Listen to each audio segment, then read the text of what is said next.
सत्संग से सोधी आवे, नहीं जीव 84 में जावे। सत्संग से सोधी आवे, नहीं जीव 84 में जावे। अब मेटो द्वेष और राग, हो राग या उम्र बतेरी जाली। अब मेटो द्वेष और राग, हो राग या उम्र बतेरी जाली। उस समय परमात्मा जिस समय मिले उनकी एज भी 60-62 के आसपास हो चुकी थी। साधना उद्देश्य से तीर्थ भ्रमण करने के लिए अपनी धर्मपत्नी की राय ली। उनकी धर्मपत्नी का नाम आमिना था। उससे आज्ञा लेकर के वो चल पड़ा कि मैं तीर्थ भ्रमण करना चाहता हूँ, तीसरा आश्रम आ गया है। तो जैसे भी आज्ञा लेकर चल पड़े।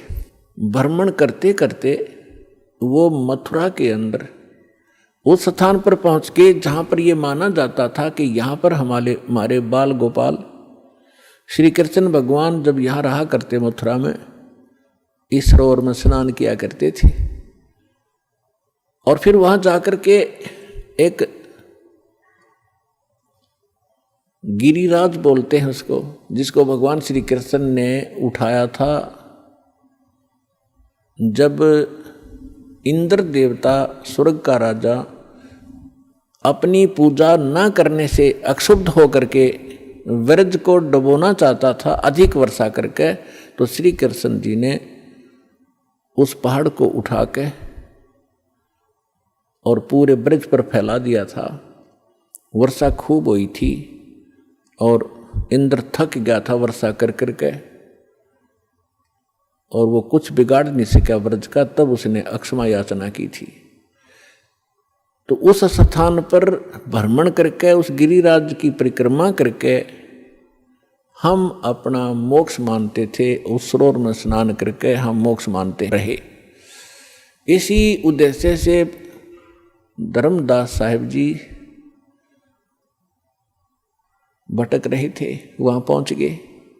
सुबह सुबह उठे, उस सरोवर में स्नान किया जिसमें जल अधिक था नहीं, क्योंकि हम उसमें नहाना इसलिए उचित समझते रहे कि इससे मोक्ष होगा, चाहे गहरा भी क्यों ना हो, उसमें कीचड़ भी क्यों ना हो, हमें तो भगवान चाहिए। लेकिन परमात्मा कहते हैं कबीर इस संसार ने समझाऊं कै बार, और ये पूछ पकड़ कर भेड़ की और उतरा चाहे पार। गरीबदास जी कहते हैं कि भेड़ पूछ को पंडित पकड़े, ये भादो नदी विहंगा, गरीबदास व भवजल डूबे, जिन नहीं साध सत्संगा। जिनको संत नहीं मिलते, सत्संग नहीं मिलता, तो वो भवजल के अंदर ऐसे डूब जाते हैं जैसे भादों के अंदर नदियाँ। भादों महीने में बहुत जबरदस्त वर्षा होती थी और सभी दरिया बह कर चल पड़ती थी, फुल स्विम पर ओवरफ्लो हो करने को हो जाती थी। और उस समय कोई ये कहे दरिया पार करने के लिए भेड़ की पूंछ पकड़ तुझे पार कर देगी, नहीं, उसका ये साधन नहीं है पार होने का। पार होने के लिए नौका, लीक प्रूफ नौका हो और उसका चालक ट्रेंड हो, तब वो पार होंगे। ये साधन है प्रॉपर।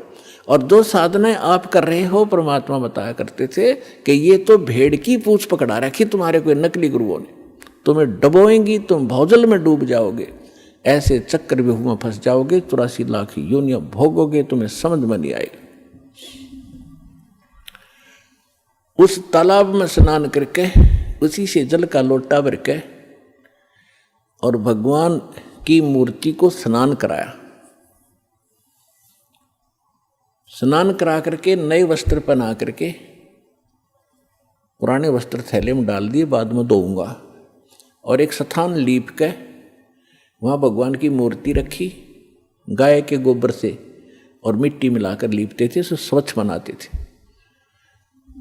और उस पर सुंदर स्वच्छ कपड़ा बिछाकर उस पर बैठ के पहले भगवान की वो कर्मकांड किया, उनके कपड़े बदलवाए, स्नान कराया, मुकुट माला रख के कंठी माला पर आकर बैठ गए। फिर लगे गीता का पाठ करने। और उसी समय परमात्मा बनारस में आए हुए थे। वैसे तो वो एक सेकंड के अंदर, सेकंड के भी कुछ फ्रिक्शन में जहाँ चाहे पहुँच जाए अपने पूरे ब्रह्मांडों में, एक सेकंड फ्रिक्शन ऑफ सेकंड में, और असंख्य रूप बना ले, वो समर्थ है। तो परमात्मा वहाँ एक जिंदा महात्मा के रूप बनाकर वहाँ पहुँच गए। अब जिंदा महात्मा मुसलमानों में अधिकतर होते हैं जो काला और कोट पहनते हैं और सिर पर काला ही एक टोप होता है, जैसे गोल गोल से चोटे वाला, और कोट घुटनों से नीचे तक होता है, और एक अंडरवियर पहनते हैं, लंगोट, और दाढ़ी और मूछ रखना, सिर पे बाल रखना, ये उनकी पहचान, उनको जिंदा महात्मा कहा करते थे। और जिन भी महापुरुषों को मिले हैं इस वर्तमान में, आदरणीय धर्मदास साहिब जी को, आदरणीय मुरुगदास साहिब जी को, आदरणीय नानक साहिब जी को, आदरणीय दादू साहिब जी को, आदरणीय गरीबदास साहिब जी को, आदरणीय घीसा दास साहिब जी को, इन सबको ये मिले हैं जिंदा महात्मा के रूप में। आदरणीय रामानंद जी को मिले हैं, वो उस समय जो प्रगट थे, 5 वर्ष की आयु का शरीर दिखा रहे थे, उस में मिले। तो इनको सभी को जिंदा महात्मा के रूप में मिले हैं। दर जिंदे का रूप सैल वृंदावन कीनी, तहाँ मिले धर्मदास करते हैं बहुत अधीनी। भगत का एक गुण होता है कि बहुत प्यार से, विनम्र भाव से बात करता, जहाँ भक्ति की चर्चा चलती है तो परमेश्वर जाके थोड़ी दूरी पर बैठ के जिंदा महात्मा का रूप बनाकर 50 फुट की दूरी पर, क्योंकि वो हिंदू थे और परमात्मा की वेशभूषा उस समय उस धर्मदास की दृष्टि से एक मुसलमान की थी, इसलिए उनकी क्रियाओं को दूर से देख रहे थे। जब धर्मदास जी ने सब क्रियाएं की और फिर लगा गीता का पाठ करने, जब परमात्मा 10 फुट की दूरी पर बैठ के रेत में अलग से वो अपना आसन उसन लगा कर बैठा है, तिलक लगा रखा। वैष्णो साधु की जो पहचान होती है, गले में एक तुलसी की एक मणिये की माला, कंठी बोलते हैं, वो पहन रखी, और वैष्णो संत जैसी वेशभूषा बनाकर वो बैठा। तो परमात्मा ने काफी सब कुछ सुना। धर्मदास जी ने सोचा कि एक मुसलमान भक्त, एक साधु, साधु भी भक्त ही होते हैं, क्योंकि वो भगवान के लिए भटक रहे होते हैं। जितने भी आज संत बने हैं ये पहले भगत थे, और फिर नटपट का ज्ञान सुन लिया इधर उधर से, फिर इन थोड़े से मैच्योर हो गए, इन थोड़ी बहुत बोलने की शैली सुधार ली और ये संत बन गए, बाकी श्रोता हो गए। सारा का खिचड़ी ज्ञान है ही आपके स्पष्ट है, समक्ष है। तो परमात्मा सुनते रहे। धर्मदास जी ने सोचा बड़ी ध्यान से सुन रहा भाई, आज तो ये हो सकता है इसका ज्ञान समझ में आ जाए, इसका कल्याण हो जाए। अब जैसे गीता अध्याय नंबर 4 के श्लोक नंबर 25 से लेकर 30 तक यही फैसला दिया है गीता ज्ञानदाता ने कि जो भी जैसी साधना करा, अपनी आत्मा अपनी उस साधना को पापनाशक जानता है। पापनाशक मीन मोक्षदायक, पापनाश होंगे तो भी मोक्ष होगा। यदि उसको पता हो यह ठीक नहीं है, तुरंत त्याग दे, कोई भी ना करे उस कार्य को। तो धर्मदास जी ये सोच बैठे थे कि हमारा जो धर्म है, हमारा जो धर्म है धार्मिक क्रियाएं, ये सर्वश्रेष्ठ हैं, मुसलमानों से श्रेष्ठ हैं। इस दृष्टिकोण से उसने देखी रुचि। तो उस दिन डेली जो गीता का पाठ करता था, उस दिन 7वें अध्याय का उसका नंबर था, उसमें से पढ़े, उसका हिंदी अनुवाद भी पढ़ा, फिर 8वां अध्याय भी पढ़ा, फिर 15वां भी पढ़ा, और भी कई चुने से श्लोक सुनाए और उसका व्याख्यान करके सुना। प्रतिदिन 1 घंटा साधना करता था, उस दिन 3 घंटे लगा दिए। और परमात्मा ऐसे करे जैसे बड़ा रुचि ले रही। जब उन्होंने सब क्रिया कर ली तो परमेश्वर ने कहा कि हे महात्मा जी, देखो पुण्यात्मा, इस काल जालिम ने हमारे साथ कैसे जुल्म कर दिया। हमारे पिता ने हमारे निकटाने के लिए अब कैसे छल छिद्र करने पड़ते हैं, कैसे बहुरूपीय का काम करना पड़ता है। उस 2 कौड़ी के जीव धर्मदास को तो कहते हैं हे महाराज जी, और स्वयं कहते अपने आप को कबीर दास, मैं दास हूँ, मैं भटका हुआ हूँ और मैं सब महापुरुषों के पास जा चुका हूँ, परमात्मा के लिए घर से निकला हूँ और मुझे कोई सही मार्ग मिल नहीं रहा। आज मैंने आपका ज्ञान सुना, कुछ मेरा खिंचाव हुआ। मैं आपसे परमात्मा की जानकारी चाहता हूँ। अपने आत्माओं जब ऐसे अधीन होकर कोई पूछता है तो हमारी इच्छा बनती है कि बताएं इसको, ये तो भ्रमित है, दूसरे मार्ग मुसलमान है। हिंदू मुसलमानों को इसलिए बुरा मानते थे कि ये मांस खाते हैं, अहिंसा करते हैं, पापी बने हुए। तो इस दृष्टिकोण से उन्होंने समझाया कि इसके पाप बच जाएंगे यदि हमारे धर्म को स्वीकार कर लेगा। तो कहने लगा, धर्मदास जी ने कहा कि कैसा लगा ज्ञान, कि बस पूछो मत, गदगद हो गया हूँ। कबीर परमात्मा बोले, मैं दीक्षा लेना चाहता हूँ आपसे। मालिक को पता था कि इतना बुद्धिमान है ये, ऐसी गलती करेगा नहीं। तो धर्मदास जी ने कहा, देखो जी मैं तो भक्त हूँ और मेरे गुरु जी हैं रूपदास जी, वैष्णव परंपरा से मेरा संबंध है, हम रामकृष्ण की पूजा किया करते हैं और मैं उनसे दीक्षा दिला सकता हूँ आपको। मैं दीक्षा का अधिकारी नहीं हूँ। यदि कोई अनधिकारी दीक्षा देता है वो यूजलेस होती है और वो स्वयं भी दोषी होता है और सामने वाले को भी, शिष्य को भी कोई लाभ नहीं हो सकता। इसलिए मैं आपको दीक्षा नहीं दे सकता, आप मेरे गुरु जी के पास चलिए। अब परमात्मा ने कहा, ठीक है मैं आपके गुरु जी के पास चलूंगा, मुझे तो दीक्षा चाहिए, मोक्ष चाहिए, लेकिन उससे पहले मेरी कुछ शंकाएं हैं, उनका समाधान चाहूंगा। हाँ बोलो बोलो। धर्मदास जी बोले, बोलो बोलो, क्या शंका है? एक तो मुझे बताओ कि मैंने क्या क्या क्रिया करनी पड़ेंगी और क्या नहीं करनी पड़ेंगी। धर्मदास जी ने बताया कि देखो, जीव हिंसा नहीं करनी, महापाप होता जीव हिंसा करने का, और जो जीव हिंसा करते हैं वो कभी मोक्ष प्राप्त नहीं कर सकते, वो आजीवन भटकते रहते हैं, चाहे बेशक भक्ति करो। परमात्मा बोले, ठीक है मैं त्याग दूंगा, कुछ नहीं करूंगा। फिर कहा कि हमारे गुरुजी नाम देते हैं रामकृष्ण का, वो नारे दशमा भी बोल रहा था, हरे राम हरे कृष्ण कृष्ण कृष्ण हरे हरे। तो ये लाभ जब देंगे जब आप उनसे ले लोगे, अपनी मर्जी से करने से कोई लाभ नहीं होगा। बोला ठीक है जी। परमात्मा बोले, बहुत अच्छा। और 68 तीर्थ करने होते हैं, मैं 68 तीर्थ कर करके आया हूँ और ये मैं आज मथुरा में और आगे जाऊंगा, अभी कर रहा हूँ, उसी भ्रमण पर निकला हूँ। एकादशी का व्रत करता हूँ मैं, गुरुजी ने बता रखी है, और रामकृष्ण का जाप जपा करते हैं। तो परमात्मा ने बोला, पूछा कि ये श्रीमद् भगवत गीता जो आप पढ़ रहे थे कौन सा ग्रंथ है? कि ये श्रीमद् भगवत गीता है। ये किसने ये ज्ञान किसने लिखा है?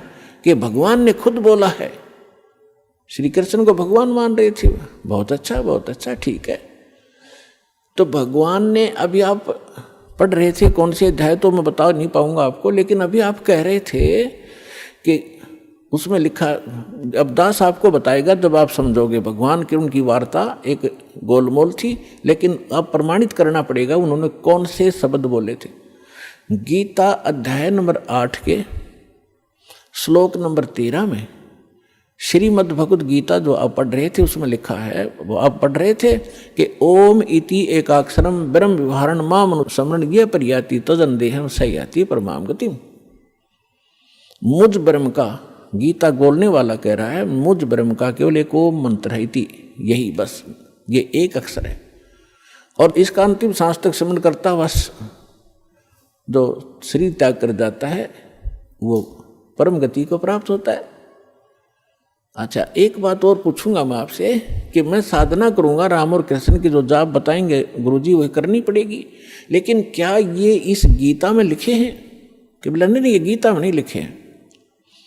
तो परमात्मा ने कहा कि एक किसान का विवाह हुआ और काफी एज्ड हो गया, उसका कोई संतान नहीं हुई। जब वो लगभग 60-70 वर्ष का हो गया तब उसको पुत्र प्राप्त हुआ, 60 वर्ष की आयु में।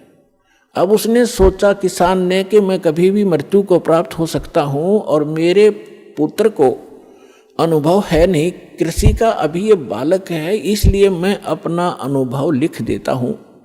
उसने एक पैड पे, एक डायरी में, बही होती थी पहले, बही बोलते थे, उसमें सारा अनुभव लिख दिया, कौन सी फसल कौन से सीजन में और कितनी बार जमीन को बहाकर संवार कर बोनी चाहिए, कितना उसमें प्रति एकड़ बीघा बीज डालना चाहिए, कितने कितने समय पर उस पर पानी देना चाहिए, सिंचाई करनी चाहिए, कब उसमें खाद डालना चाहिए, और कैसी स्थिति होगी जब वो परिपक्व होगी, उसकी ये स्थिति होगी, तब उसको काट कर उसको भूसा अलग करके घर ले आना चाहिए, फिर उसे रोटी बना के खानी चाहिए। वो सारा कुछ लिख दिया। धर्मदास जी सुन रहे, हाँ जी ठीक है, फिर ठीक है। और फिर उस पिता की मृत्यु होगी, और पिता ने कहा था, बेटा यदि मेरी मृत्यु हो जाए तो आप मेरा अनुभव इसके अंदर लिखा है, इसको पढ़ना और इसके अनुसार अपनी कृषि खेती करना। अब वो बेटा क्या कर रहा है, पिताजी ने बताया था गेहूं बोने के लिए बो रखी है भांग उसने। पिताजी ने बोला था कि इसमें अरहर की दाल बीजना, उसने बीज रखा वहां पर घास दतूरा। तो क्या वो किसान का पुत्र धनी हो जाएगा या वो वस्तु प्राप्त कर लेगा? तो उसका पिता बता के गया था कि नहीं ऐसा कभी नहीं हो सकता। धर्मदास जी उत्तर दे रहे क्या तो महामूर्ख है, मूर्ख है, वो तो वही करना चाहिए जो पिताजी ने उसमें अनुभव लिखा है। परमात्मा बोले गीता का ज्ञान आप बताते हो, भगवान ने बोला। हाँ जी, और भगवान ने इसमें लिखा नहीं, जो मंत्र जाप आप करते हो, जो क्रियाएं आप करते हो, व्रत रखते हो, छठे अध्याय के 16वें श्लोक में व्रत को भी बना किया है। आप एकादशी के दिन भूखे मरते हो, तो आप उस किसान के पुत्र से कम है क्या? शतब्द हो गया धर्मदास, क्योंकि पुण्यात्मा पहली बार चाहे कितनी सच्ची बात समझा दे पर अंदर स्वीकार्य नहीं होती, उसका रिएक्शन होता है। और लेकिन वो जख्म बना देती है अंदर, ऊपर से चाहे वो कितना बड़बड़ कर ले, लेकिन अंदर जगह बन गई। तो धर्मदास जी थोड़े से नाराज हुए। परमात्मा बोले देखो जी, नाराज ना हो, मैं तो एक शंका का समाधान चाह रहा हूं, आप मेरी शंका का समाधान नहीं करोगे तो कैसी बात बनेगी? धर्मदास चुप हो गया और मन में ये सोच रहा कि तो मुसलमान है, ऐसी बात करेगा ही करेगा। चुप हो गया, मुंह फेर लिया।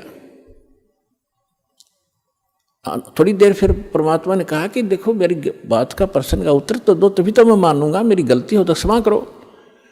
परमात्मा ने कहा कि जिस सरोवर में आपने स्नान किया है और इसको मोक्ष मांगते हो, ये आपका तीर्थ स्थल है, इसके अंदर कितने जीव जंतु हैं? आपने स्नान किया, रगड़ रगड़ कर मार डाले करोड़ों।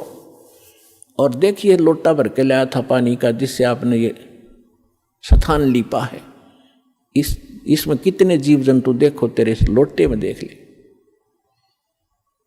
और तूने जो भगवान की मूर्ति के स्नान कराने के लिए छान कर लाया था, तू जब छाना था उसमें कितने जीव थे तेरे छालने में, वो सारे मर गए। और आप कहते हो जीव हिंसा नहीं करते। तो इतना कहकर परमात्मा अंतर ध्यान हो गए, उसकी अरुचि देखकर। अब धर्मदास जी को परमात्मा की जो ज्ञान था हृदय में छेद कर गया और पकड़ लिया दिल उसने। हाँ भाई, गीता में है नहीं राम डरे ढोरे, हरे कृष्ण राधे श्याम सीताराम राम साध राधे श्याम मिला दे, तो खा खइयो साधना। 16वें अध्याय के 23वें श्लोक में 24वें श्लोक में गीता में परमात्मा ने बताया उसी दौरान। अभी आप पढ़ रहे थे, आप कह रहे थे कि जो शास्त्र विधि को त्याग कर मनमाना आचरण करते हैं उनको ना सुख होता है, ना कोई सिद्धि प्राप्त होती है, ना उनकी गति होती है। उसके लिए शास्त्र ही प्रमाण है, उसके कर्तव्य और अकर्तव्य की व्यवस्था में, उसके अतिरिक्त किसी की मत मानो। तो है तुम्हारे शास्त्र में कहीं पर ये नाम? धर्मदास जी स्तब्ध हो गए, सिर घूम गया। और फिर भगवान सामने से अंतर ध्यान हो गए तो वो और ज्यादा चिंतित हो गए कि इतना विद्वान पुरुष, भगवान तो नहीं माना उसने, लेकिन ये जरूर मान लिया कोई महापुरुष सिद्धि वाली थे, और कितना बढ़िया ज्ञान बताया। और मैं महामूर्ख, आगे ज्ञान सुना नहीं, मेरी मंद बुद्धि, दुर्भाग्य मेरा। और ये कैसा गंदा ज्ञान मेरे अंदर समा चुका है, मैंने सत्य ज्ञान को स्वीकार नहीं किया। ऐसी बहुत गलानी बनी, लेकिन अब बने क्या? रोने के सिवा कुछ शेष नहीं था। सारी रात करवट ले ले रात बिताई, और रह कर पर अर्ज की, हे भगवान उस महात्मा को फिर मिला दे। हे परमात्मा, कौन था वो? भगवान था ही क्या? एक बार मुझे फिर से मिले, मैं सारी बात सुनूंगा। सारी रात बैठकर रो रो कर काटी। सुबह उठा वक्त से उसने सोचा तो रोटी बना ले और फिर खोज करूंगा उस संत का कि तो बैठा पा गया तो यहाँ तीर्थों पर। सुबह उठा, एक मोटी लकड़ी जंगल से तोड़कर श्याम ने ला रखी थी, ला के रखी हुई थी।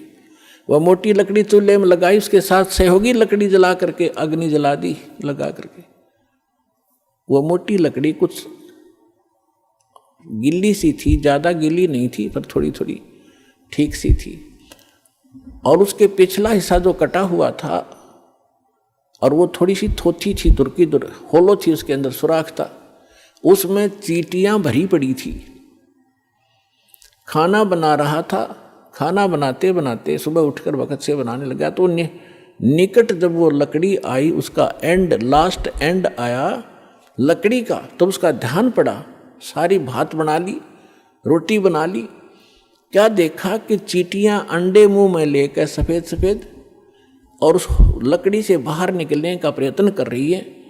लकड़ी के एंड पर एक तरल पदार्थ उबल रहा है, गर्म होने के कारण वो बाहर निकलती है, उसमें गिर कर चटक चटक जल रही है। जब धर्मदास जी ने देखा कि वो तेरे की आज तो अनर्थ हो गया, आज तो जुल्म हो गया, इस सारे भात में ना जाने इतनी लंबी लकड़ी में 2-2.5 फुट की लकड़ी जल गई है, इसमें तो करोड़ों चींटी मर गई विद एग, अंडों समेत मर गए हो। भगवान, आज जैसा पाप अपराध मुझसे कभी नहीं हुआ होगा। तुरंत शेष लकड़ियों को बुझा, जल डाला। अब सोचा कि इस पाप से बने हुए अन्न को मैं कैसे खाऊं, आज तो बहुत अपराध हो गया। उसने सोचा आज मैं निराहार रहूंगा, इस आहार को किसी साधु संत को खिला दूंगा, मैं पाप मुक्त हो जाऊंगा। भक्त श्रद्धालु जैसी उनकी आत्मा अलाउड करती है, उसी तरह अपने को पाप मुक्त करने की वो चेष्टा किया ही करते हैं, शायद ऐसे बच जाऊं। अब सारे उस भोजन को लेकर थाली में रख कर कपड़ा ढक के और चला संत की खोज में। अब हम क्या सोचा करते थे, हम हिंदू वर्ण में हम सोचते थे अब उस सारे भोजन को लेकर दरकत थाली में और साफ कपड़ा ढक के और चला संत की खोज में। हम साधु संत को किसको मानते हैं? या दाढ़ी बड़ी हो, सिर पे बाल हो बड़े बड़े, लाल कपड़े पहन रखे हो, गले में माला हो, या कतीनी वस्त्र हो, राख लपेट रखी हो, लंगोट बांध रखा हो ओनली, या मूंड मुंडा रखा हो, कति गोटम गोट हो, लाल कपड़े अवश्य हो, हम ऐसे को संत मानते हैं। तो परमात्मा ने ऐसे एक साधु का रूप बनाया, लाल कपड़े पहन के, दाढ़ी मूछ थी ही, और उनको बांध के जैसे ये ऋषि में ऋषि वागर हिंदुओं के ऐसे बैठ गए एक वृक्ष के नीचे। धर्मदास जी की नजर पड़ी कि हाँ संत बैठे हैं। जाते ही थाली रखती और कहा भगवान भोजन पाओ, दास का भोजन पाओ। परमात्मा बोले रख दे भाई, धर्मदास मुझे भूख लगी है। जब उन्होंने धर्मदास नाम कहा तो सामने देखा, लेकिन परमात्मा का रूप अन्य था, नहीं पहचान सका। उसने सोचा मैं भंडारे करता रहता हूँ, साधु संत आते हैं, जानते होंगे मुझे। ज्यों ही थाली रखी, परमात्मा के पास एक करमंडल था, लोटा, उसमें से जल उठाया कबीर परमेश्वर ने और उसको मंत्र पढ़ा अन्नदेव की आरती का एक, और उस पूरी भात पर छींटे मार दिए, उस सारी भोजन पर थाली में एकदम सारा भोजन, रोटी भी, जो भी सब्जी थी, सब कुछ चींटी बन गई। वह थाली काली होगी और अंडे मुंह में लेकर वो बाहर निकलने का प्रयत्न कर रही है। तो परमात्मा उसी रूप में हो गए जो पहले दिन वार्ता हुई थी, जिंदा वाले भेष में। तब धर्मदास जी ने देखा कि सचमुच ये तो वही महापुरुष है। तब परमात्मा ने कहा, अरे अत्यारे, कल क्या कह रहा था तो कि जो जीव हिंसा करते हैं वह कभी मोक्ष प्राप्ति नहीं कर सकते। और तेरे से तो कसाई भी अच्छा, तो कसाई से भी बुरा तने कितने जीव मार दिए। चरणों में गिर गया, पैर पकड़ दिए, कहा भगवान ज्ञान बता दो, हम तो अंधे हैं, हमारी बुद्धि तो कति झेरे कुएं जैसी है। जो ज्ञान हमने आज तक सुना और उसी को हम सत्य मान रहे थे, आपका ज्ञान पहली बार सुनने से मन को स्वीकार्य नहीं हुआ। हे भगवान, अब मैं आपका सारा ज्ञान सुनूंगा। तो परमात्मा उनको लगे बताने, अपने आत्माओं जैसे तुलसीदास जी ने लाखों वर्ष पहले घटी घटना रामायण वाली अपनी दिव्य दृष्टि से देखकर अपनी भाषा में उसको पुनः एज इट इज चित्रार्थ कर दिया, जो आज पूरे हिंदू समाज को मान्य है। घटना वही है, सिर्फ भाषा में अंतर कर दिया, कोई अंतर नहीं। इसी प्रकार परमेश्वर कबीर जी को प्राप्त होने के उपरांत परमेश्वर ने गरीबदास जी का ज्ञान योग खोल दिया। अब ये जो हमारी जो दिव्य दृष्टि है, ये समझो एक दूरबीन है जो दूरदर्शी होती है, सूक्ष्मदर्शी होती है। ऐसी दूरबीन समझो, और इसकी अक्षमता होती है। एक तो ऐसी दूरबीन होती है आधा किलोमीटर तक ही कुछ देख सकती है, एक ऐसी होती है नक्षत्रों तक देख लेती है यहाँ बैठे। तो इसी प्रकार जो तुलसीदास जी की जो दिव्य दृष्टि थी, दूरदर्शी, थोड़ी अक्षमता की थी, और गरीबदास जी के को प्राप्त जो दिव्य दृष्टि थी, उसने असंख्यों युग पहले का ज्ञान और आज से 600 वर्ष पहले जो भगवान के साथ घटना घटी और भविष्य का जो ज्ञान उन्होंने अपनी अमृतवाणी में बताया है।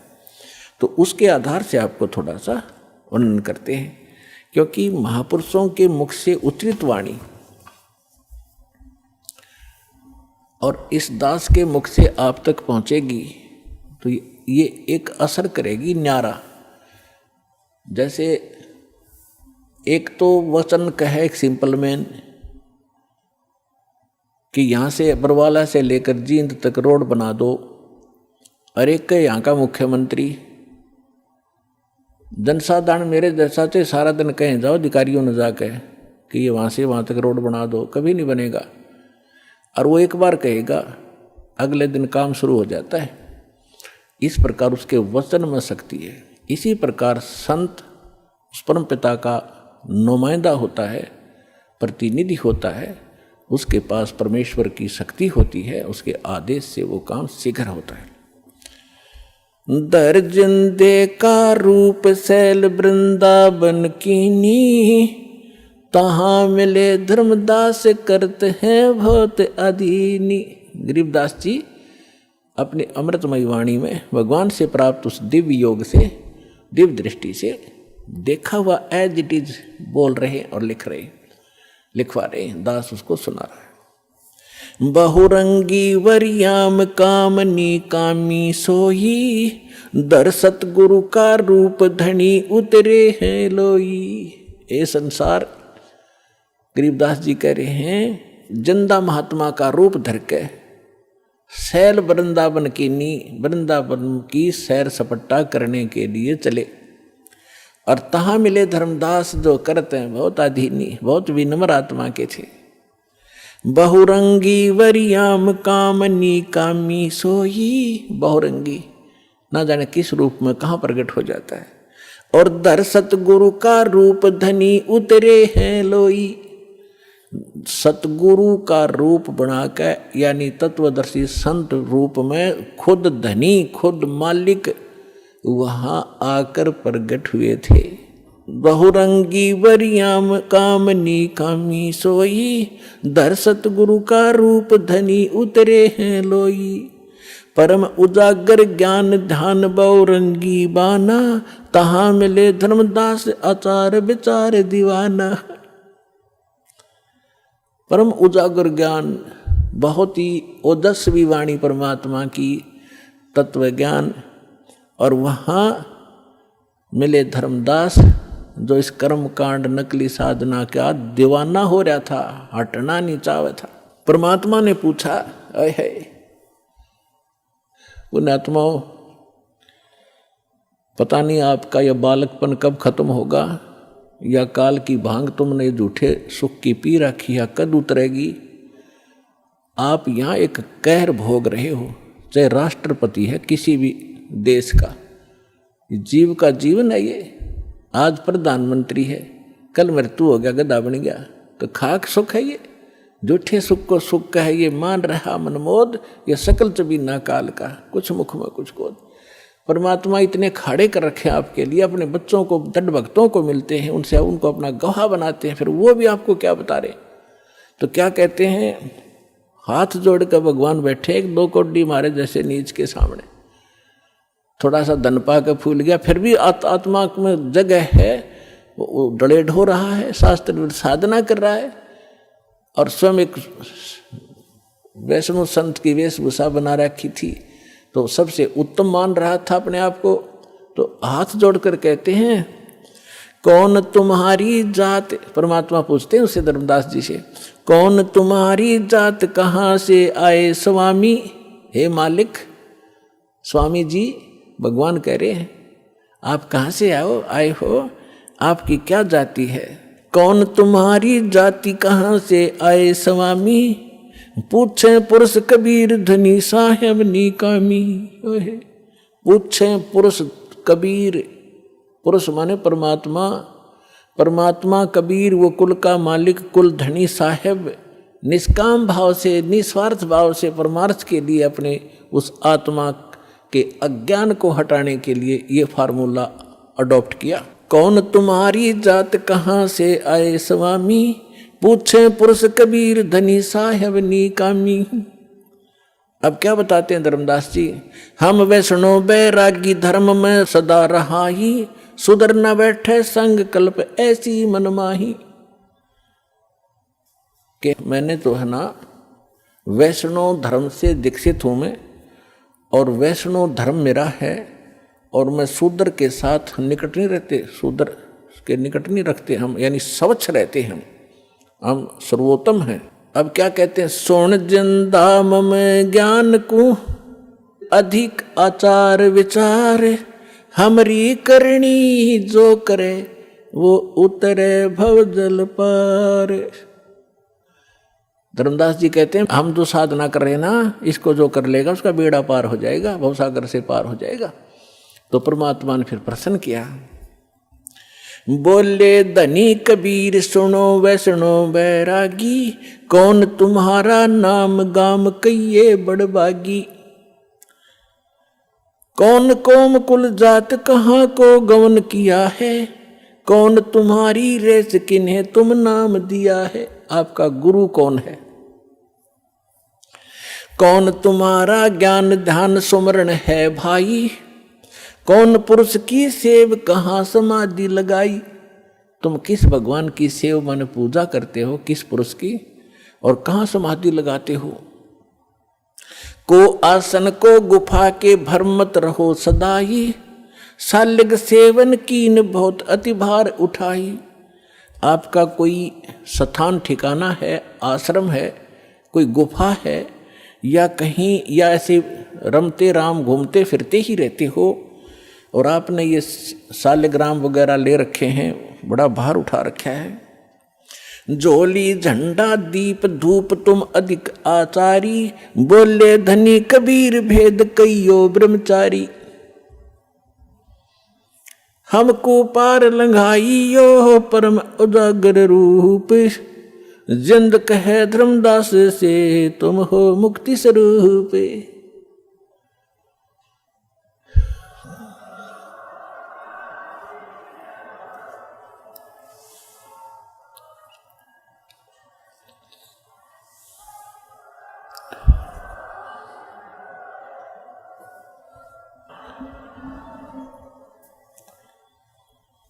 अब परमात्मा ने उस जीव के निकट पहुंचने के लिए कहा कि हमको पार लंघाइयो, हे परम उजागर रूप। और जिंद कहे धर्मदास से, परमात्मा जिंदा रूप में थे और तुम हो मुक्ति स्वरूप। आप तो बिल्कुल ऐसे लगते हो जैसे आप तो पार होए पड़े हो, और मुझे भी वो मार्ग बताइए ताकि मेरा उद्धार हो। परमात्मा कह रहे हैं धर्मदास जी से। अब धर्मदास जी बताते हैं, बांधो गढ़ है गाम नाम धर्मदास कही जय, वैसे कुली कुल जात सुधर की नी बात सुनी जय।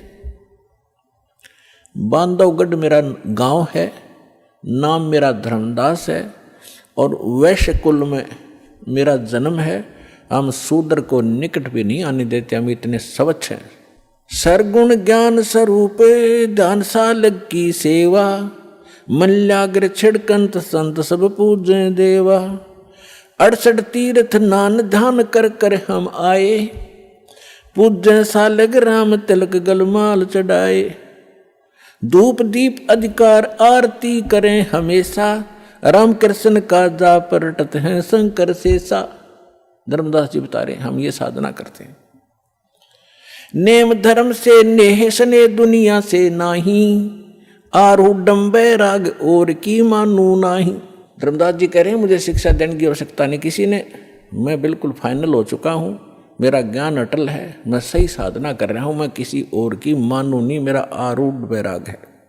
सुन जिंदे मम धर्म को वैष्णो रूप हमारे, 68 तीर्थ हम किए हमने चीन्या सिरजन आर। हमने भगवान पहचान रखा है और 68 तीर्थ में करता रहता हूँ रह रह कर। बोले जिंदा बैन कहाँ से सालग आए, और को 68 का दाम मुझे तत्काल बताए। राम कृष्ण का रहे नगर वो कौन को होवे, ये जड़वंत है देवता से क्यों घंट बजावे। अब परमात्मा उसको कैसे समझाना चाह रहे हैं कि परमात्मा बोले कि ये साल्यग राम कहाँ से लाया, तो यह मूर्ति जो भगवान विष्णु की कृष्ण की बना रखी है, ये क्या ऊपर से आए हैं तुम्हारे स्वर्ग लोक से जहाँ से ये भगवान रहते हैं तुम्हारे। और राम कृष्ण कहाँ रहते हैं उनका ठिकाना बता। तो वो बताते हैं वो गोलोक में रहते हैं, वो श्री कृष्ण का लोक है, स्वर्ग विष्णु लोक में रहते हैं। भगवान तो विष्णु लोक में रहते हैं और आप ये पूजा कर रहे मूर्ति की। आप जो मूर्ति लिए बैठे हो, क्या ये विष्णु जी वाले कान रखती है, विष्णु जी वाली भाषा रखती है? तुम मानते हो श्री कृष्ण जी ने यानी विष्णु जी ने गीता बोली, क्या ये तेरे पत्थर बोल सकते हैं जो तेरे सामने बैठे, या आपका अनुवाद समझा सकते हैं? फिर इनमें क्यों मत्था मार रहा है तू? उन देवता ने पूज ले जो स्वर्ग वाले हैं, इन पत्थरों को क्यों पूज रहा है? सुने गुने नहीं बात धात पत्थर के स्वामी, कहाँ भर में धर्मदास चीन निज पद निज धामी। निकामी कहते बोलत घटकट पूर्ण ब्रह्म, धर्म आदू नहीं जाना, चिदानंद को चीन ये डारो पत्थर पाषाणा। उस सच्चे भगवान को समझ जो गीता भी निर्देश कर रही है आपकी। अब क्या बताते हैं?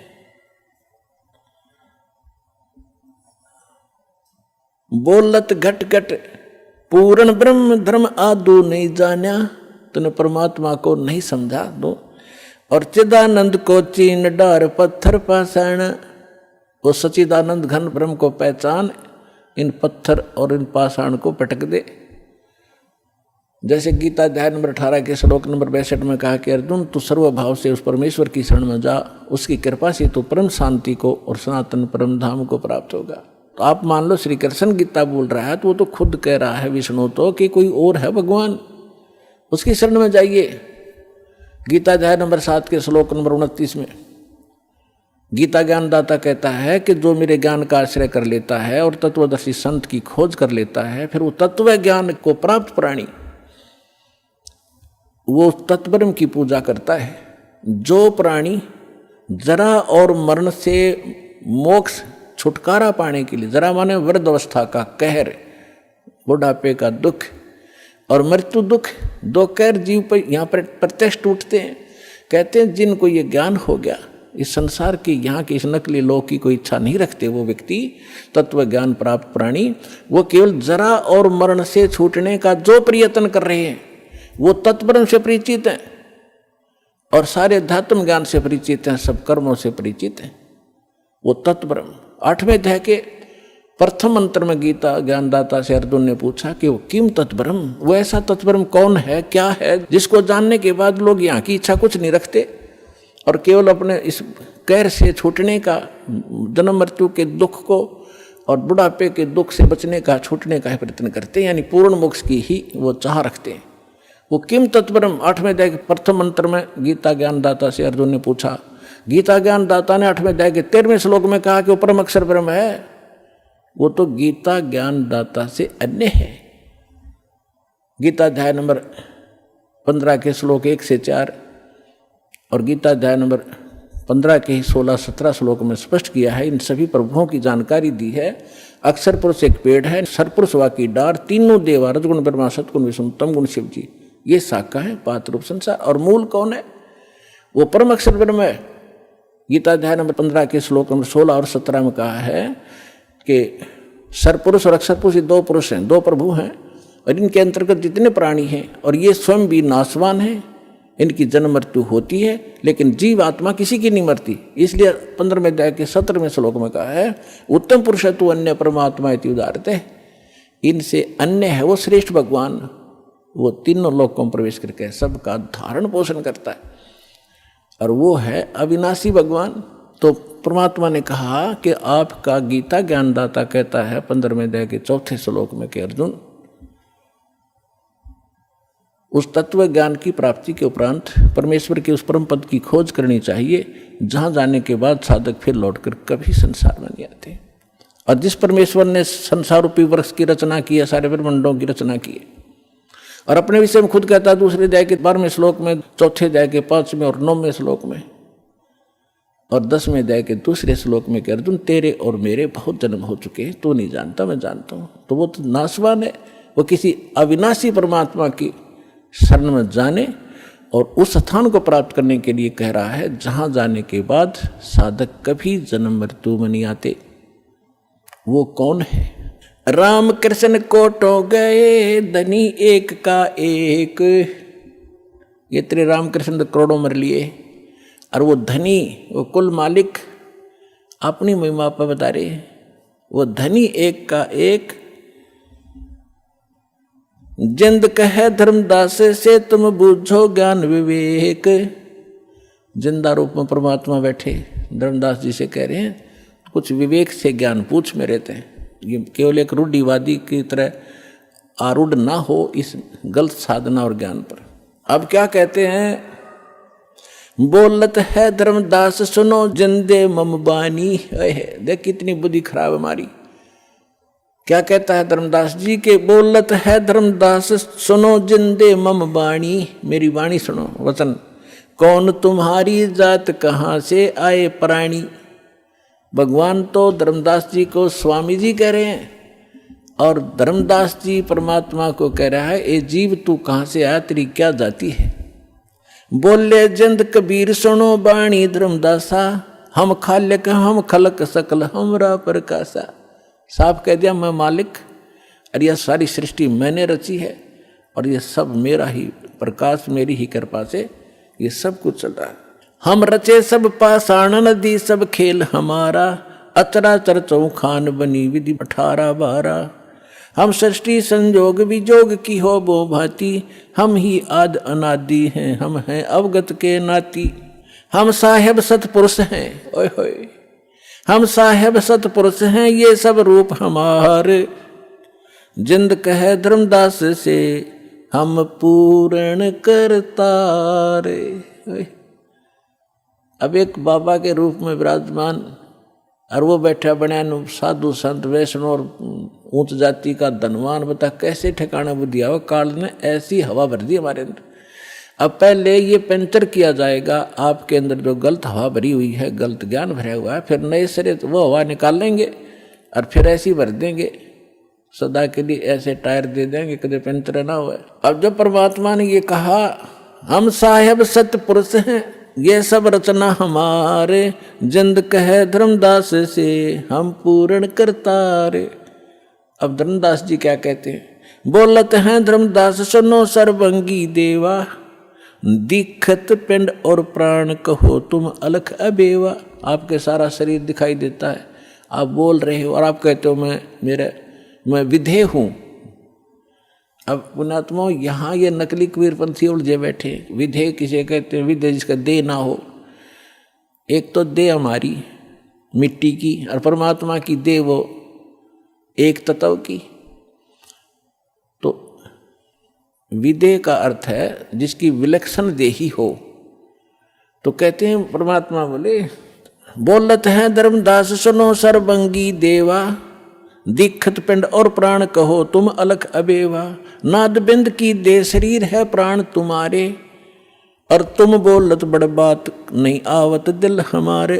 तुम कहते हो भगवान और आपका ये शरीर दिखाई देता है। खान पान स्थान देहे में बोलत दीसम, और कैसे अलख स्वरूप भेद कहिए जगदीसम। तुम दिखे मेरे की तरह आदमी सा, और आप कैसे भगवान हो बताइए मुझे। बोलत जिंद अबंद सकल गढ़ साहेब सोही, निर्वाणी निज रूप सकल से न्यारा होई। हम ही राम रहीम करीम पूर्ण करतारा, हम ही बांधे से तू संग चढ़े पद्म 18। हम ही रावण मारा लंक पर करी चढ़ाई, हम ही 10 सिर फोड़ देवता की बंद छुड़ाई। हम ही शक्ति से सती सीता और जति लक्ष्मण हनुमाना, हम ही कल्प उठाए करत हैं हम ही छह माना। अब क्या बताते हैं परमात्मा कि तेरे रामचंद्र का ब्योत नहीं था, रावण को मार दे या उस समुद्र पर पुल बना ले। हाथ जोड़ के खड़ा रहा 3 दिन थी समुद्र में। जब हमने जाकर के वहां एक पहाड़ के चारों तरफ रेखा खींच दी थी अपनी सोटी तय डंडी तय, और वो पत्थर हल्का कर दिया था, फ्लोटिंग बना दिया था सिद्धि तय। और ये अनुमान अर्थ बाद में हमने ठाठा लाए थे और जब बना था। और रावण मरे था राम पर, जब बखलकती अंदर से पुकार की थी हमारे को, जब हमने जाके तीर ठोका था, हम दिखाई नहीं देते, हमारी देह ऐसी है। फिर कहता है बोलत है धर्मदास जननी को थारी। परमात्मा कहते क्षण क्षण में धरती पग धरूं और क्षण में आकाश, हमरी गति कोई ना लखे सुन ले धर्मदास। नानक साहब जी कहते हैं अंधुला नीच जात परदेसी मेरा, छिन्न आवे तिल जावे। 1 सेकंड में यार 1 सेकंड में देखो ऊपर पावे, और ताकि संगत नानक रहंदा कैसे मोंढा पावे, उसका अंत कैसे पा सकता है। बोलत है धर्मदास जिंद जननी को थारी। ए जिंदा तेरी माँ कौन है, तेरी जननी कौन है। कौन पिता परवेश कौन गतरैन आधारी, क्यों उतरे कल माई को सब भेद विचारा। तुम निज पूर्ण ब्रह्म का अनपान आहारा। कौन तुम्हारा धाम नाम सुमरण क्या कहिए, तुम व्यापक कल माई तो कहाँ सायब रहिए। कौन देह स्नेह नैनन मुख नासा नेहा, तुम दिखत हो मनुष्य कौन विद जिंद विदेहा। तुम दिखो आदमी हो और कहते विदेह हूं मैं। परमात्मा कहते गगन शून्य में हम रहें, गगन शून्य में टॉप मोस्ट प्लेस पर, गगन शून्य में हम रहें व्यापक सभी ठोरे। हृदय रैन हमारे है फूल पान फल मोर। अब जैसे सूर्य आकाश में है और पृथ्वी पर व्यापक भी है, क्योंकि उसका प्रकाश उसकी उष्णता यहाँ प्रभाव करे। परमात्मा कहते मेरा एक निज स्थान सतलोक है, वहाँ मैं रहता हूँ और मेरी जो शक्ति है वो सब जगह व्यापक है। हम उतरे तुम काज सुन से किया पियाना, शब्द रूप धर देह समझ बानी सुरगाना। हम तुम्हारे कारण ऊपर सुन से उतरे हैं, एज इट इज आए हैं हम। जैसे वेदों में बताया परमात्मा ऊपर रहता है और वहाँ से गति करके आता है, बिजली जैसी तीव्रगामी बिजली जैसी गति से आता है। हम उतरे तुम काज तुम्हारे लिए, और सुन सुन माने जहाँ हम रहते हैं, जहाँ बिल्कुल एक ही स्थान है हमारा। सुन से किया पियाना, शब्द रूप दे धर समझ बाणी सुरज्ञाना। निरख परख कर देख नहीं भौतक हमरी काया। परमात्मा बोले हाथ लगा के देख मेरा, ये मेरा शरीर तुम्हारे जैसा नहीं है। धर्मदास जी ने हाथ लगाया, जैसे रुई पकड़ लिया करें कि हार्ड नहीं, ऐसे पूरा शरीर दबा दबा के देखा। नरक फरक कर देखना नहीं हमरा भौतिक काया, हम उतरे तुम काज नहीं कुछ मोह ना माया। तुम दुखी पा रहे हो, भटक रहे हो, दुख पा रहे, इसलिए तुम्हारे कारण मैं यहां आया हूं। फिर क्या बताते हैं परमात्मा, सुन गगन में हम बसे हैं, अब पृथ्वी आसन थी ही रे। परमात्मा कहते हैं हम सतलोक में रहते हैं और अब तेरे सामने बैठा हूं। गगन सुन में हम बसे, पृथ्वी आसन थी ही रे। धर्मदास धोखा दिला, अब छानो नीर और खीर। अब दूध पानी न रख ले। कौन भगवान है, तू किसकी पूजा कर रहा है, क्या साधना करनी चाहिए। फिर क्या बताते हैं परमात्मा, ना जन्मूं ना मरूं और मैं ही आऊं जाही। क्योंकि परमात्मा कहते मैं ही आता और जाता हूं, एज इट इज जाता हूं, एज इट इज आ जाता हूं, मैं किसी जन्म नहीं लेता। शब्द विहंगम सोन में ना मेरे धूप न छाही। बोले जिंद सुनो धर्मदासा, हमरे पिंड प्राण निश्वासा। परमात्मा बोले सुन ले धर्मदास, हमारे तुम्हारे जैसा शरीर नहीं है, मेरा शरीर श्वास से नहीं है। गर्भ योनि में हम नहीं आए, मादर पिदर ना जननी जाए। शब्द स्वरूपी रूप हमारा के दिखलावे आचार विचारा। और फिर बताते हैं कि जो तू कहता मैं हम हिंसा नहीं करते, और हिंसा करने वाला मोक्ष प्राप्ति नहीं कर सकता। अब आप केवल उन्हीं को हिंसक मानते हो जो मुर्गे काटते हैं, बकरे काटते हैं, गायें काटते हैं। वो तो अपराधी हैं ही हैं, ये तो बिल्कुल घोर पाप है। लेकिन पाप तो वो भी है जो तुम सत्य ब्राह्मण की है हत्या, जो चौका तुम देवो नेता। जैसे डेली पोचा मारते हो फिनाइल से, पहले मिट्टी और गोबर से लिपा करते थे। इसमें कहते हैं एक ब्राह्मण की हत्या, भगत, ब्राह्मण माने भक्त साधक, वैसे तो किसी की भी हत्या कर दे आदमी की तो भी घोर पाप है, और भगत की हत्या और ज्यादा पापदायक बताई। फिर कहते हैं अगर तुम ब्राह्मण की हत्या को बहुत बुरी मानते हो तो सत्तर ब्राह्मण की है हत्या, जो चौका तुम देवो नित्या।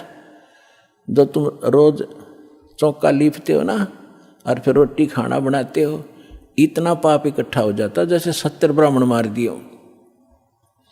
70 ब्राह्मण की है हत्या, जो चौका तुम देवो नित्या। ब्राह्मण संस हत्या जो होई, जल स्नान करत हो सोई।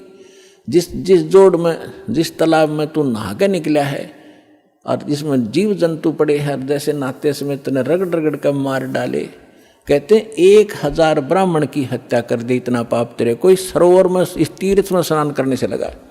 और बांधवगढ़ से यहाँ तक कैसे आए हो, पैदल चल के, और वहाँ से लेकर यहाँ तक किस उद्देश्य से आए हो, भ्रमण करने के लिए, तीर्थ नहाने के लिए। तो जितने जीव तूने रास्ते में मारेगा वो भी तेरे बैड अकाउंट में होंगे। और जो तुम साधना कर रहे हो वो पापनाशक है ही नहीं। वो तो हमारे पास एक ऐसा मंत्र है, देखो इच्छा कर मारे नहीं, कोई भक्त चिंतित ना हो जा कि पोचा तो हम भी मारते हैं, खाना तो हम भी बनाते हैं, सैर सपट्टा हम भी करना पड़ता है। तो यहाँ परमात्मा ने बताया कि जैसे आप कपड़ा है, कपड़ा पहनते हो तो उसको वो मैल होगा ही होगा, मैल ना होगा तो उसको साबुन और जल उसका साधन बताया है कि उसको स्वच्छ रखो। जानबूझ कर तो गोबर में गिरा नहीं, वो गिरा तो मूर्ख है, तेल में डबो दे, वो तो महा मूर्ख होगा। उसका तो इलाज क्या है, उसको क्या समझा। जानबूझ के करे नहीं, और ऐसे कोई स्वाभाविक होता है तो उसका विकल्प है। तो जानबूझ के है जैसे बलि चढ़ाना, ईद बकरीद मनाना, या और भी माता बकरे मांगे, वहाँ दारू चढ़ती, शराब चढ़ती है, फलान बकवास करते, तो ये नहीं करना। ऐसे करोगे तो पाप है। और ये भी पाप है जो आप डेली करते हो। यदि आपके पास साबुन सही नहीं और जल नहीं तो वो कपड़ा आपका मैला होते होते इतना हो जाएगा, पहचान में नहीं आओगे इसका कलर क्या है। तो आज आप जो साधना करते करते चल रहे हो, आपके ऊपर इतने पाप कर्म जमा हो गए, आपका अंतःकरण मैला हो चुका है, और इसको प्रतिदिन साफ करने की जो साधना आपने अपनाई है, ये साबुन और जल नहीं है, गारा में ही लपेट रहे हो आप इसको। गीता अध्याय नंबर 16 के श्लोक नंबर 23-24 को याद रखना। इसमें और भी काफ़ी वर्णन दिया है, क्योंकि ये कभी जब आप एक बार सेटिंग हो जाएगी हमारे इस ज्ञान की, पूरे भक्तों के हृदय में समा जाएगी, फिर एक इस अमृतवाणी को अच्छी तरह पूरा कंप्लीट, जैसे रामायण की तरह पूरी कथा सुनाकर सेट करके सुनाएंगे आपको। लेकिन अब हिंट इतना ही काफ़ी है। तो फिर परमात्मा उनको सुनाने लगा, समझाने लगे, सृष्टि रचना सुनाई परमात्मा ने सारा कुछ कह के। धर्मदास फिर बौखला गया, क्योंकि मन में फिर दोष आ गया कि ये लगे मुसलमान ही, फिर माँ विष्णु महेश को कहता है ये तो नासवान है, इनकी माता है, हमने कभी सुना नहीं। तो फिर अंदर में दोष आ गया और नाराज हो गए कि ब्राह्मण क्या कहने लगे, धर्म कह सुन जिंद तुम हम पाए दीदार। क्या कहते हैं, त्रिदेवन की महिमा अपारम, ये हैं सर्वलोक करतारम। फिर वही बोलने लग गया, क्योंकि 3 देवता की महिमा अपरंपार है, ये सर्वलोकों के करतार हैं। त्रिदेवन की महिमा अपारम, ये हैं सर्वलोक करतारम। सुन जिंदा क्यों बात बनावे, झूठी कहानी मोहे सुनावे। मैं ना मानू बात हमारी, मैं पूजतूं विष्णुनाथ मुरारी। शंकर गौरी गणेश पुजाऊं, इनकी सेवा सदा चतलाऊं। परमात्मा ने सोचा ले भाई काल फिर आ गया इसके अंदर, अरे ये बुद्धि भ्रष्ट, इतना माथा चाट का मेरा फिर वही बोल रहा है। फिर अंतर ध्यान हो गए। और जब वो कह तो गया गुस्से में, क्योंकि ये पिछला ऐसी बनती है, कई जितने भी आप यहाँ आए हो 90% जिन्होंने पहली बार ये ज्ञान सुना या टीवी पर देखा, 20 गाली दी होंगी दास को, ये क्या बकवास कर रहा है, ब्रह्मा विष्णु में इसको क्या बता रहा है। और आज आपको क्या दिखाई देता है, आपका मोतियाबिंद था, वो दास ने ऑपरेशन कर दिया इस ज्ञान से, परमात्मा के ज्ञान से। आज इस ज्ञान के अतिरिक्त आपको कुछ भी दिखाई नहीं देगा। तो वही धर्मदास के साथ बनी। अब परमात्मा अंतर ध्यान हो गए, अंतर ध्यान हो गए। देखो जब तक लाइट है, एसी रूम में बैठे हो तो कोई दिक्कत नहीं, और लाइट से ली जा बिजली, और फिर देखा हालत आपकी, पसीने आ गए, हाहाकार मच गया। तो इसी प्रकार जो परमात्मा साथ बैठे थे, बड़ा काल दूर था, कोई परेशानी नहीं थी, कोई चिंता ऐसी नहीं सता रही थी।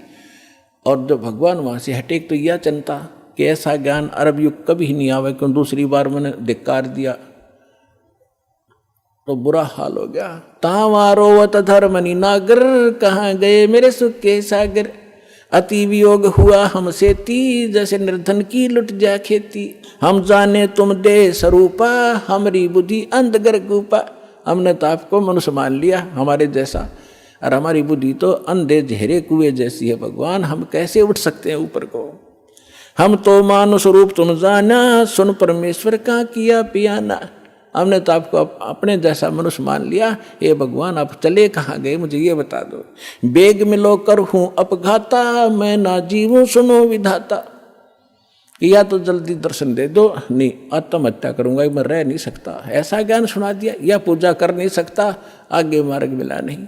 अब शॉर्ट में बताऊंगा क्योंकि समय ज़्यादा होगी। ऐसी बहुत बार घटनाएं हुई, बहुत बार, लेकिन बहुत शॉर्ट में बतानी पड़ती हैं क्योंकि समय, ये कथा अपार है और समय सीमित है, जीव की अक्षमता भी सीमित है ज्ञान ग्रहण करने की। इसलिए तो वहाँ से धर्मदास जी घर आ गए और बुरी तरह रोन, जैसे बच्चों के माँ बाप मर जाते हैं।